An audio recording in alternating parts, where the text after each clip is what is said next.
pada tujuan hidupmu. Jika tingkah lakumu masih begitu,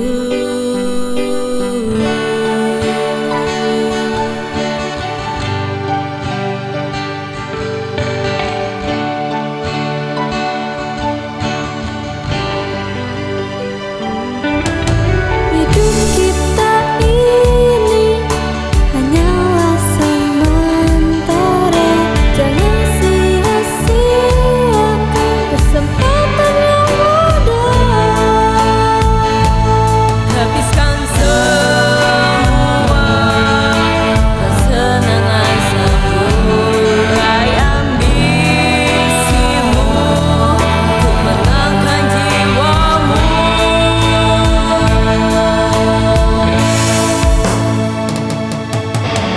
Masa depanmu ada di tanganmu. Yakinkan hatimu, raih mimpimu. Walau rintangan datang mengganggu, meski godaan tak lepas darimu, pasti kau mampu lewati itu. Wujudkan asa dan cita-citamu.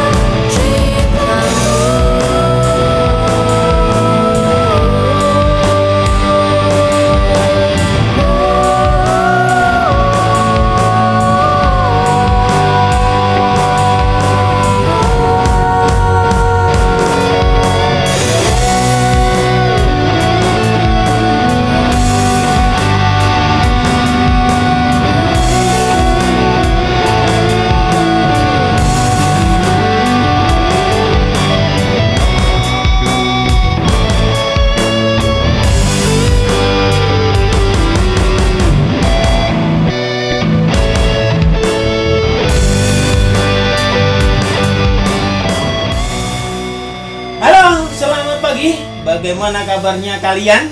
Saya yakin kalian baik-baik saja dimanapun kalian berada. Tetap semangat dan selalu jaga kesehatan.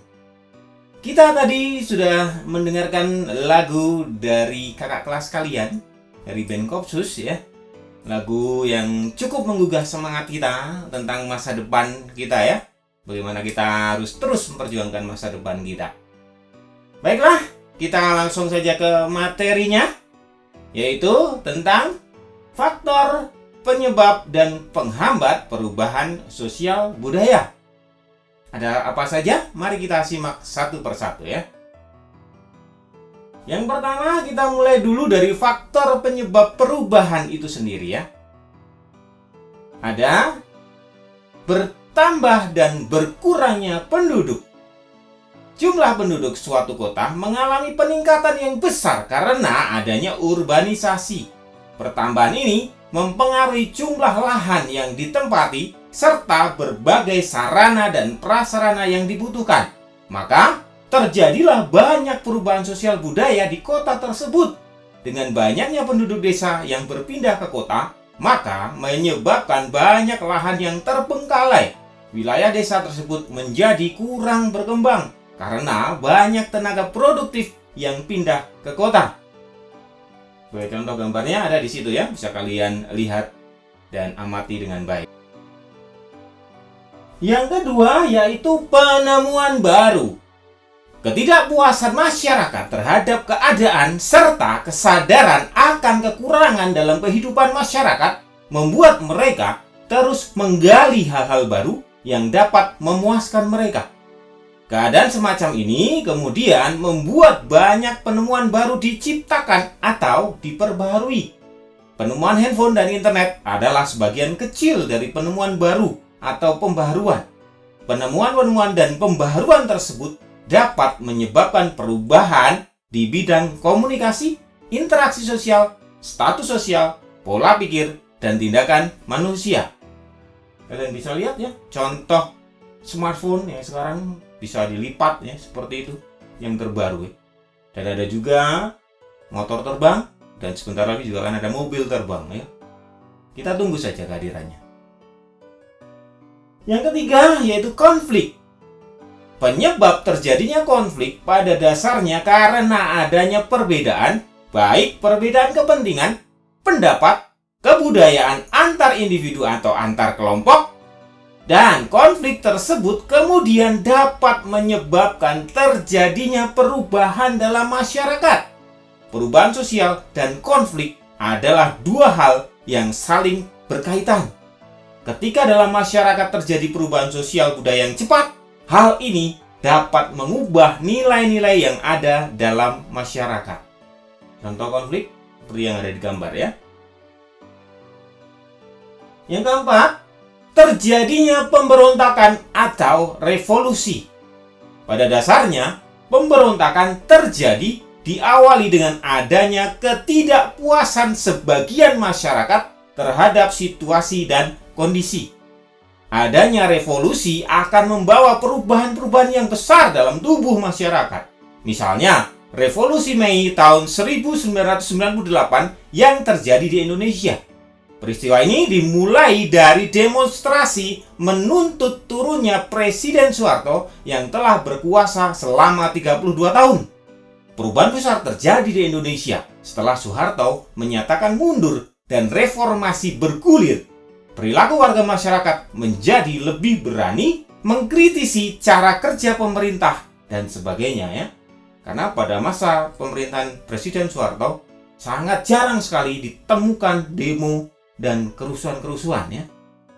Tetapi karena adanya krisis multidimensi sehingga menyebabkan masyarakat mengalami kekurangan, mengalami perubahan yang sangat menuntut masyarakat untuk protes.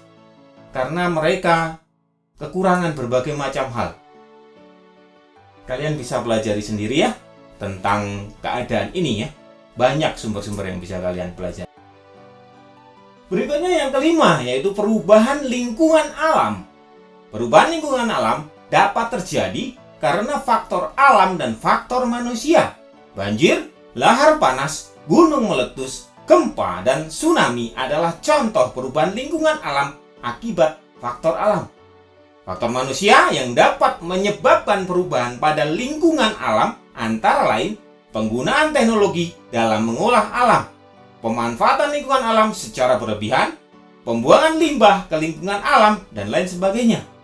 Ketika penggunaan teknologi tidak diperhatikan secara benar, maka dapat mengakibatkan kerusakan. Misalnya, lahan pertanian dirubah menjadi perumahan. Akibatnya, lahan pertanian menjadi semakin sempit.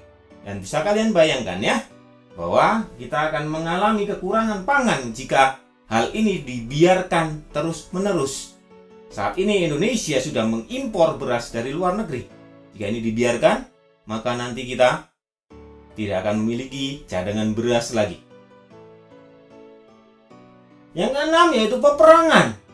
Terjadinya perang di suatu wilayah akan berpengaruh terhadap perubahan besar dan kecil bagi warga masyarakatnya. Perubahan itu dapat terjadi pada cara berperilaku, berpikir, ataupun kepribadian dari mereka. Hal ini terutama pada masyarakat yang kalah perang. Bangsa yang menang perang akan memaksakan kebudayaannya kepada negara yang kalah perang. Sebagai contoh, saat Indonesia dijajah Belanda dan Jepang, kemiskinan dan kelaparan terjadi di berbagai daerah. Tenaga kerja produktif yang ada di desa dipekerjakan pada beragam proyek. Akhirnya, desa pun mengalami krisis karena tidak terurus. Contoh gambarnya bisa kalian perhatikan ya. Keadaan pada masa itu sangat menyedihkan sekali. Yang ketujuh yaitu pengaruh kebudayaan masyarakat lain.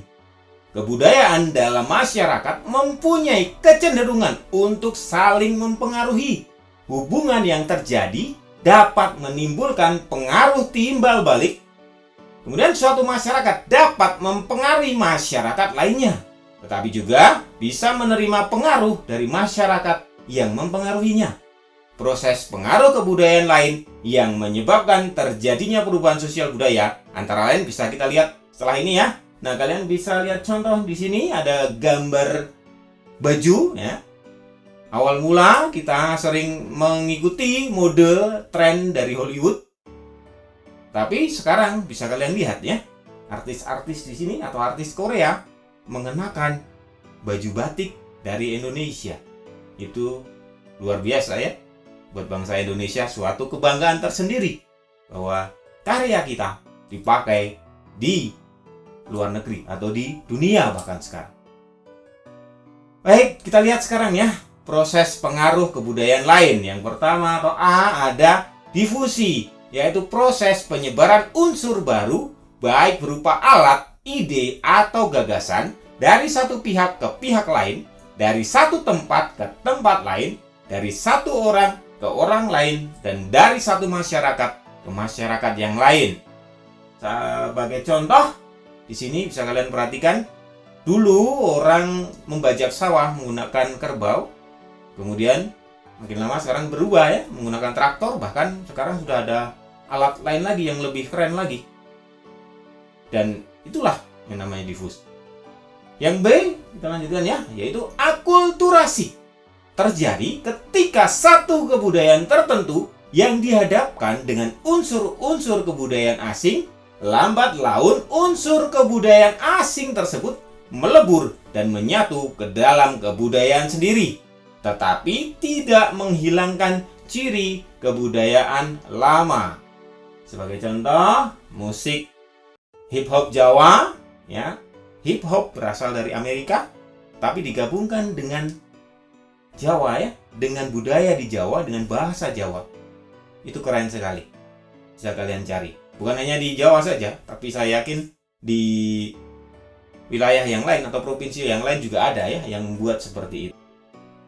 Yang C yaitu asimilasi, merupakan pertemuan dua kebudayaan yang lambat laun melebur menjadi kebudayaan baru di mana unsur-unsur dari masing-masing kebudayaan asli hilang.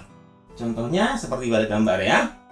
Kemudian penetrasi merupakan proses perembesan unsur budaya kepada suatu masyarakat baik secara damai ataupun paksaan.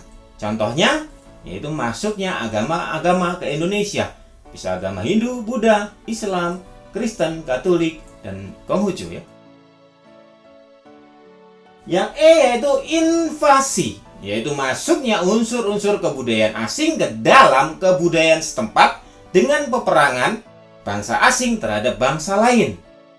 Yang F, millenarisme, yaitu salah satu bentuk kebangkitan yang berusaha mengangkat golongan masyarakat bawah yang tertindas dan telah lama menderita dalam kedudukan sosial yang rendah.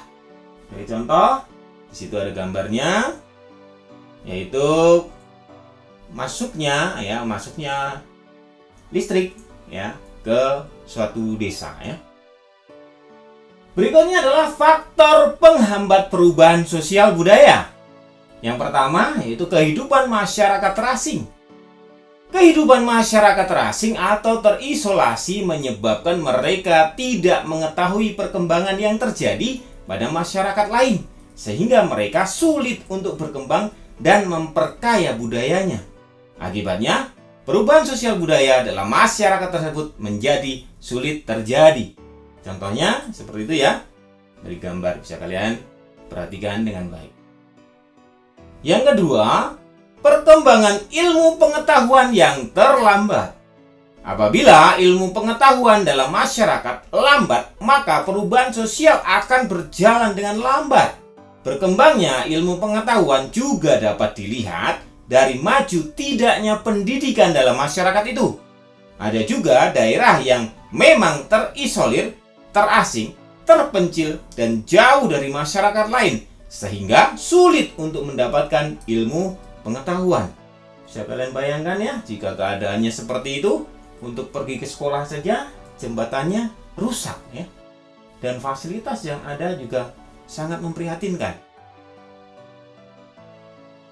Yang ketiga yaitu sikap masyarakat yang tradisional.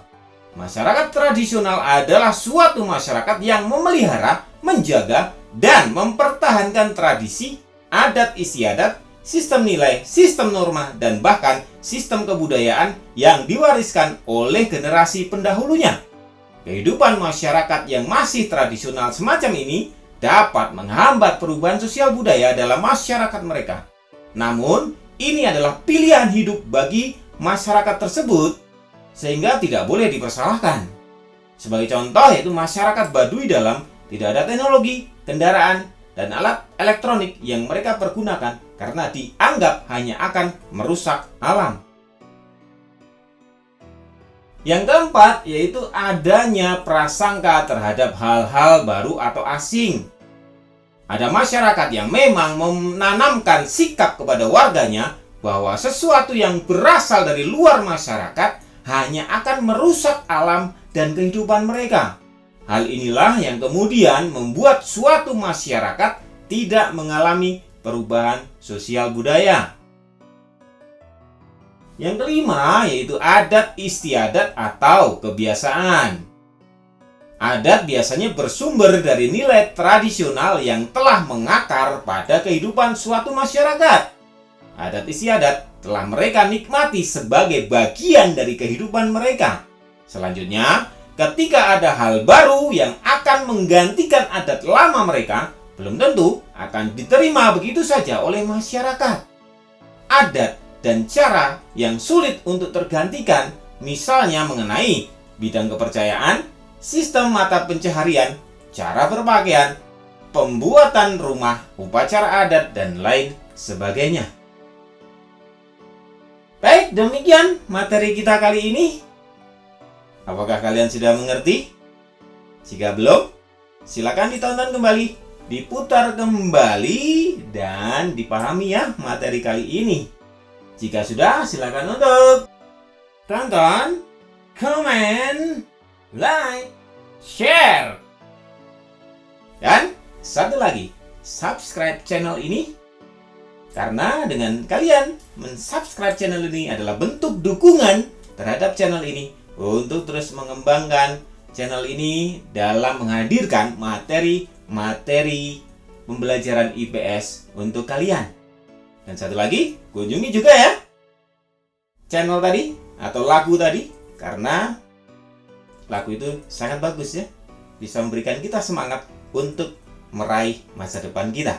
Linknya ada di bawah, bisa kalian langsung klik dan nanti kalian akan langsung menuju ke video klipnya itu. Baik, semoga materi kali ini bermanfaat untuk kalian dan tetap semangat, selalu jaga mood, selalu berdoa. Terima kasih atas perhatian kalian. Sampai jumpa. Masa depan